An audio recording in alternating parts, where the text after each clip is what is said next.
हमने जैसे डिमांड रखी, डिमांड करते ही हमारा सबसे ज़्यादा बजट अलॉट हुआ स्कूल को 3 करोड़ 26 लाख के आसपास।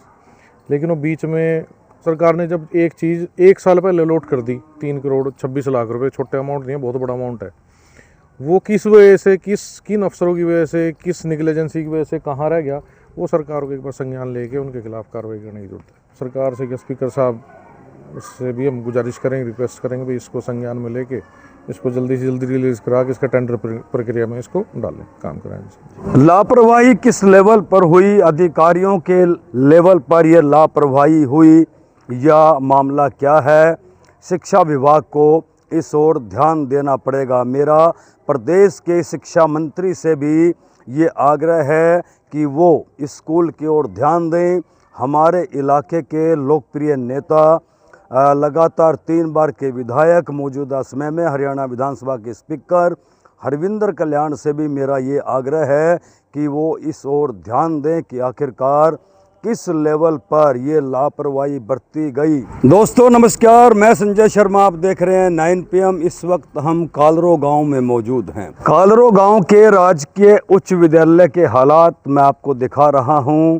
11 से 12 कमरे ध्वस्त तो कर दिए गए, लेकिन दोबारा से भवन नया कब बनेगा ये किसी को कोई अता पता नहीं है। लिहाजा अब स्कूल के अध्यापक अध्यापिकाएं परेशान हैं, बच्चों के अभिभावक परेशान हैं, गांव परेशान है, पूरी की पूरी ग्राम पंचायत परेशान है। ग्रामीण सरपंच से पूछते हैं, सरपंच अधिकारियों से पूछता है, अधिकारी किससे पूछते हैं हमें पता नहीं। लेकिन गांव लेवल पर बात है कि जब ग्रामीण सरपंच से पूछते हैं और सरपंच अधिकारियों से पूछता है तो किसी के पास कोई संतोषजनक जवाब नहीं है। लिहाजा बार बार मेरे इलाके के लोकप्रिय विधायक और हरियाणा विधानसभा के स्पीकर हरविंदर कल्याण से ये एक बार फिर विनम्र आग्रह है कि वो स्कूल की ओर ध्यान दें। प्रदेश के शिक्षा मंत्री से मेरा ये निवेदन है कि वो अपने इस स्कूल की ओर ध्यान दें ताकि यहाँ एक नए भवन का निर्माण हो सके और इस गांव के बच्चे शिक्षा हासिल कर सकें। तो पूरा मामला आपने देखा, स्कूल के हालात। गांव के सरपंच दीपेंद्र राणा इस वक्त हमारे साथ हैं, उनसे जान लेते हैं पूरा मामला आखिरकार है क्या और अड़चन कहाँ लगी हुई है। दीपेंद्र जी, पूरा मामला है क्या? ये पहले तो आपके न्यूज़ चैनल को बहुत बहुत धन्यवाद, आज कवरेज करने हमारे गांव में आया हो। और मामला ये है जी, हमारा स्कूल है, ये 10th तक का स्कूल है। इसमें बिल्डिंग के लिए पैसे रिलीज़ की बात चल रही थी कि भी पैसे रिलीज़ हुए 3 करोड़ 26 लाख रुपए। तो बीच में डिपार्टमेंट ने आके फिर ये इसका पूरा स्ट्रक्चर, जो हमारे यहाँ 5-6 कमरे इधर थे और 5-6 कमरे उधर थे, उसमें पूरी क्लासें रेगुलर चल रही थी। हमारी बिल्डिंग हमारी काफ़ी पुरानी हो चुकी थी, 40-50 साल पुरानी बिल्डिंग थी। तो उसके लिए सारा वो तोड़ दिया कि भी नया टेंडर होगा, नया स्कूल बनेगा ये। और उसके लिए टेंडर प्रक्रिया में आपका स्कूल का काम टेंडर प्रक्रिया तक पहुँच चुका। लेकिन हमने जब सारी चीज़ें पूछी, चंडीगढ़ गए, पता किया सारी चीज़ें, क्योंकि जो चीज़ 1 महीने में होनी थी वो 6 महीने तक भी ऐसे कैसी पड़ी थी। अब बच्चे हैं वो मजबूर है बेचारे, क्लास के अंदर 3-3 क्लास से लगा रहे हैं, नए एडमिशन हो नहीं रहे क्योंकि स्कूल की बिल्डिंग टूट चुकी है। और स्कूल के जितनी हमने तो ये थे कि संख्या बढ़ाएंगे, वो और उल्टी कम होगी इस वजह से। और स्कूल की बिल्डिंग का जब हमने पता किया तो वहाँ इसका फंड रिलीज़ नहीं हुआ अभी तक। तो हमारा तो ये था कि भी जो फंड रिलीज़ हो जाता तो ये उसके बाद तोड़ते, इसको टेंडर प्रक्रिया में जाते तब तोड़ते, या उससे 1 महीने पहले तोड़ते। अभी तक फंड रिलीज़ नहीं है, कुछ नहीं है, आता नहीं पता, सारा कुछ तोड़ के इसको बिल्कुल आप ज़मीन पर ले आए। मामला सारा ये। कितने महीने पहले तोड़ी? इसको तो जी 5-6 महीने के आसपास हो गए टूटे हुए।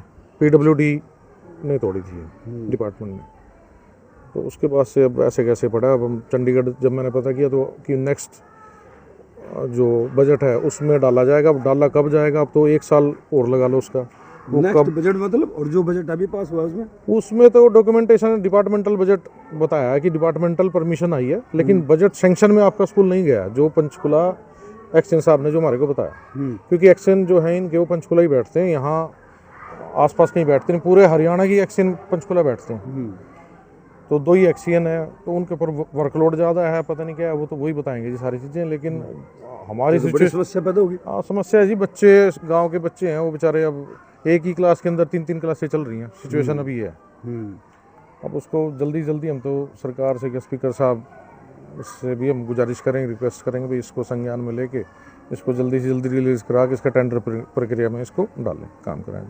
प्रदेश के शिक्षा मंत्री को इस ओर ध्यान देना पड़ेगा ताकि इस स्कूल में नए भवन का निर्माण हो सके और कालरो गांव के बच्चे उच्च शिक्षा हासिल कर सकें। यहाँ स्टाफ है, स्टाफ के टॉयलेट भी नहीं है बिल्कुल यहाँ, उनको लेडीज स्टाफ भी है, उनको बड़ी दिक्कत है। जो गांव की बेटियां हैं, बच्चे हैं, उनके भी टॉयलेट की बड़ी समस्या है।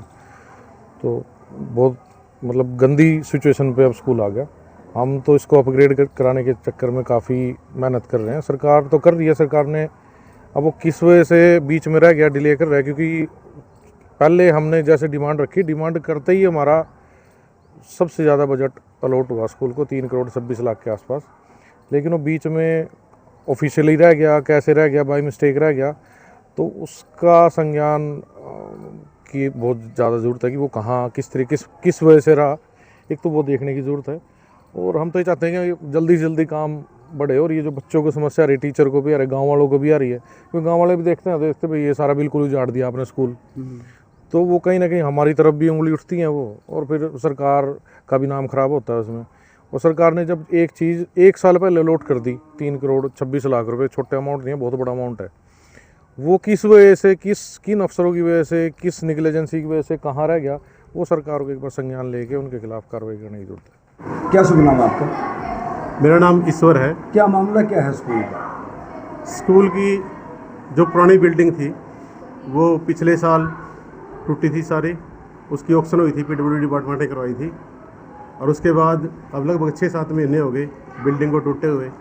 और जो बच्चे प्राइमरी के थे हमारे, वो भी अब सारे हमारे इन कमरों में ही हैं।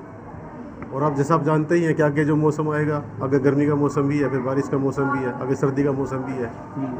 और ये जो सैंक्शन हुई थी उसकी ग्रांट की हमारी, वो लगभग 3 करोड़ के लगभग है। और उसको 1 साल से ऊपर हो गया ग्रांट को सैंक्शन हुए भी, ना तो कोई उसका बजट अलर्ट होया है, ना अब तक उसका कोई टेंडर होया है। बस हमने जो पेड़ थे वो कटवा के सारे, और बिल्डिंग जितनी हमारी वो थी पुरानी, वो सब टूट गई है। तो बच्चे कितने हैं स्कूल में फिलहाल? बच्चे 6 से लेकर 10 तक तो हैं जी, 150 के लगभग। थोड़े बहुत फालतू बढ़ जाएंगे अब की बार। और प्राइमरी में 60 के लगभग हैं, वो भी अब की बार 20-25 बच्चे और बढ़ जाएंगे। एडजस्ट कैसे होते हैं फिर ये बच्चे? बस अब तो ये ऐसा है जी कि जो बच्चे प्राइमरी के सारे हैं वो भी हमने 1-2 कमरे दे रखे होता है, एक ऑफिस दे रखे हैं अपना, और एक लाइब्रेरी है वो दे रखी है, वहाँ बैठते हैं। बाकी बच्चे हम एक क्लास हमने साइंस रूम में शिफ्ट कर दिया है, और बाकी सारे इन क्लासों में जो से हमारे लाइब्रेरी का है, या कंप्यूटर का कमरा है, या फिर हमारा उसका आर्ट्स एंड क्राफ्ट का कमरा है, या फिर स्पोर्ट्स का रूम का है, उन सब में हम बच्चों को बिठाते हैं, अपना काम चला रहे हैं। दिक्कत ज़्यादा है? दिक्कत बहुत है। इसलिए मेरी आपके चैनल के माध्यम से अपील है कि जितना जल्दी हो सके इस बिल्डिंग को बनाने की कृपा करें, ताकि हमारा काम ठीक से चल सके। बीओ साहब, कादरो स्कूल का क्या मामला है? बिल्डिंग तोड़ दी गई है, उसके बाद 6 महीने हो गए हैं, बिल्डिंग नहीं बनने रही, बच्चे बड़े परेशान हैं। जैसा मुझे ज्ञान है कि जन संवाद के अंतर्गत इसमें गांव वालों ने डिमांड की थी उसकी नई बिल्डिंग बनाने के लिए, और वो स्वीकृत भी हो गई थी, उसकी राशि भी स्वीकृत हो गई थी। उसके बाद उसका कंडम का जो प्रोसेस था वो कंप्लीट करवाया गया है। टाइमली जो है साइट प्लान भी मांगे गए हैं, फिजिबिलिटी रिपोर्ट भी मांगी गई है, लैंड भी क्लियर की रिपोर्ट भेजी जा चुकी है, और वो प्रोसेस में है, वो जल्द ही पूरा होना चाहिए, हो जाएगा। क्या उम्मीद है कि कब तक काम शुरू हो जाएगा? मैंने भी ऑफिस की तरफ से भी एक समन पत्र भी दोबारा से फिर तैयार किया है, और संभावना है कि अतिशीघ्र इसको पूरा करवाया जाएगा।